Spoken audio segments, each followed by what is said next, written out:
This happened during spring break of my junior year of college. Me and my three closest friends, Kevin, Ali, and Seb, decided to go car camping in Colorado. We'd been doing these trips together since freshman year, but we were all pretty broke that semester, so we went with dispersed camping instead of paying for an actual campground. I found this spot on one of those camping apps that showed free sites. It was somewhere outside of Buena Vista, tucked back on this Forest Service road that seemed to go on forever. The four of us had done enough camping together that we knew what we were doing.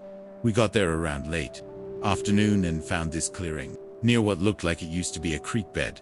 It was completely dried up, but you could tell water had run through there at some point. The area was pretty isolated. We didn't see any other campers or even tire tracks from recent visitors.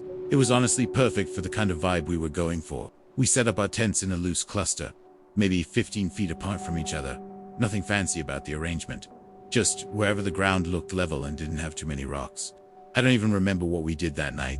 Probably just drank a few of the beers we brought while playing cards.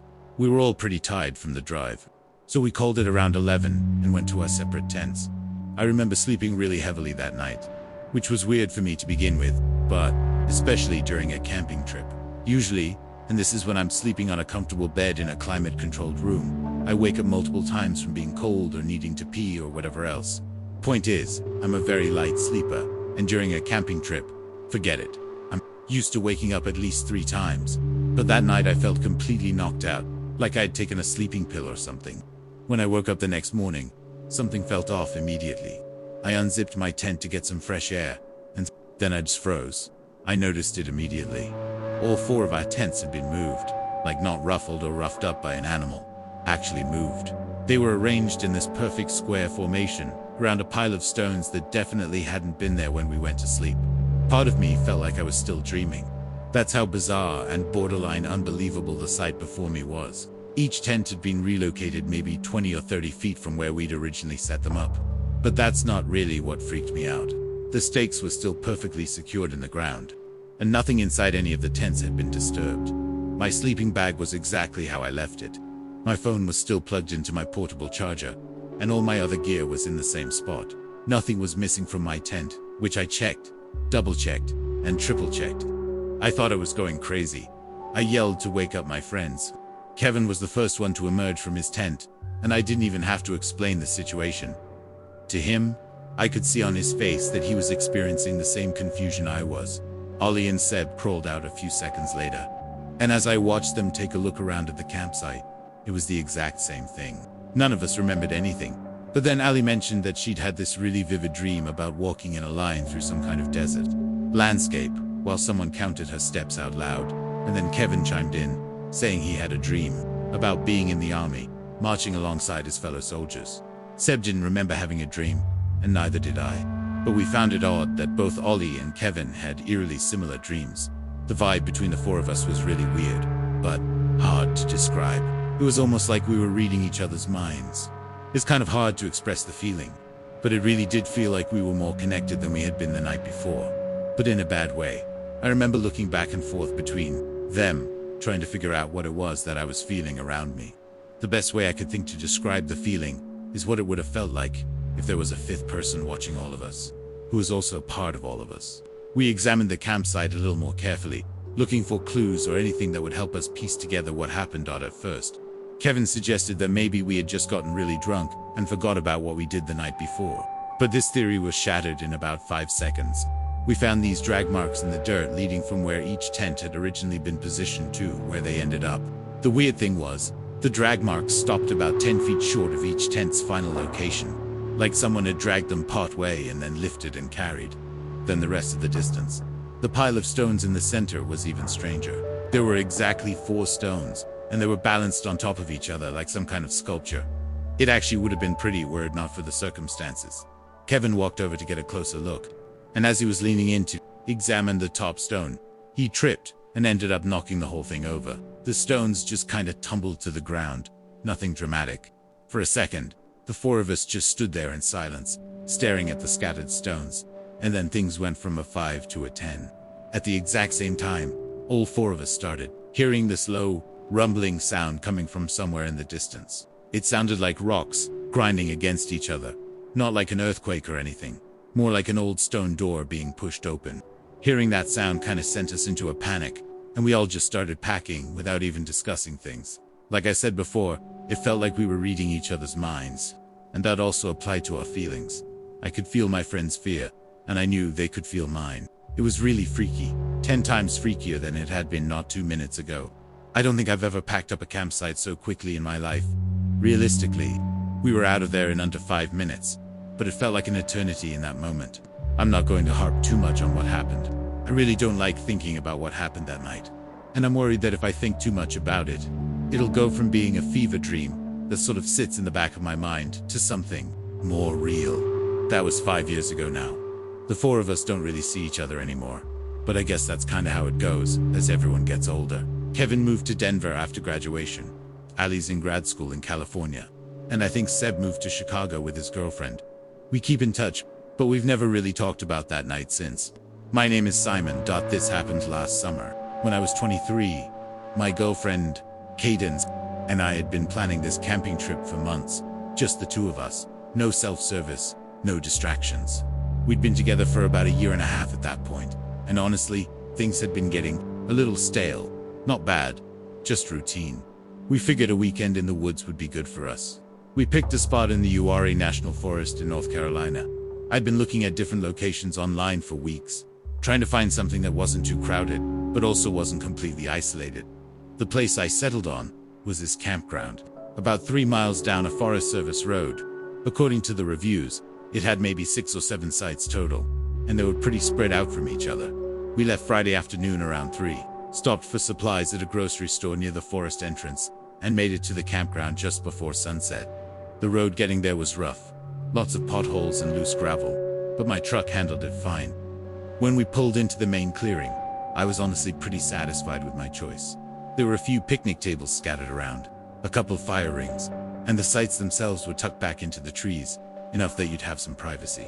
We drove around slowly, checking out the different spots. Most of them were empty, which was good. We passed one site that had a blue sedan parked there, but I couldn't see anyone around it. Cadence pointed to a spot at the far end of the campground, right where the road dead-ended into the forest. It had a decent clearing for the tent, and was positioned so that the trees blocked the view of the other campsites. We spent the next hour setting everything up. Cadence is one of those people who's really particular about how things are arranged, so I mostly just followed her instructions. By the time we were done, it was starting to get dark. I got a fire going while Cadence made sandwiches, and for a while, everything felt exactly how it was supposed to. We were sitting there drinking beer, watching the flames, not really talking about anything important, just existing together, which I think was kind of the point. Around 10 or so, Cadence went to brush her teeth at the spigot near the picnic tables. I stayed by the fire, poking at it with a stick and finishing my beer. That's when I noticed someone standing at the edge of our site, just beyond where the light of the fire reached. I jumped a little, I'm not gonna lie, because I genuinely hadn't heard anyone walk up. The guy apologized for startling me, and said he was camped over in the blue sedan, and that he just wanted to introduce himself. His name was Aiden, and he looked to be about 30. He had this really intense way of maintaining eye contact that made me a little uncomfortable, but I obviously wasn't gonna say anything. Cadence walked back toward us, and I could tell from the way her hips were swaying that she was not pleased with the interruption. Aiden noticed her, turned and said she'd picked a good spot, real secluded. He mentioned he was solo camping, trying to get away from people for the weekend, which seemed kind of contradictory since he was literally standing at our campsite making conversation. And by the way, as soon as Cadence walked back, I didn't exist anymore. This guy Adam's full attention was on my girlfriend, which wasn't exactly surprising, but weird as hell. We talked for another minute or two, and by we, I mean he talked at Cadence, while she just gave him awkward reply after awkward reply, waiting for him to get the hint. Eventually I butted in and told him we wanted to get some sleep because we were waking up early, and that got him to leave. As soon as we walked into the darkness, I noticed he didn't use a flashlight or anything, which I thought was a little odd. Cadence and I agreed about the weirdness of the whole thing, and decided to try and forget about it. We stayed up for another hour or so, then put out the fire and went to bed. I don't remember falling asleep, but I do remember waking up, and the moment I woke up, I realized something was wrong. It took me all of 3 seconds to realize I had woken up to voices somewhere in the distance. It sounded like 2 people having a conversation somewhere near our campsite. I looked over and saw Cadence fast asleep,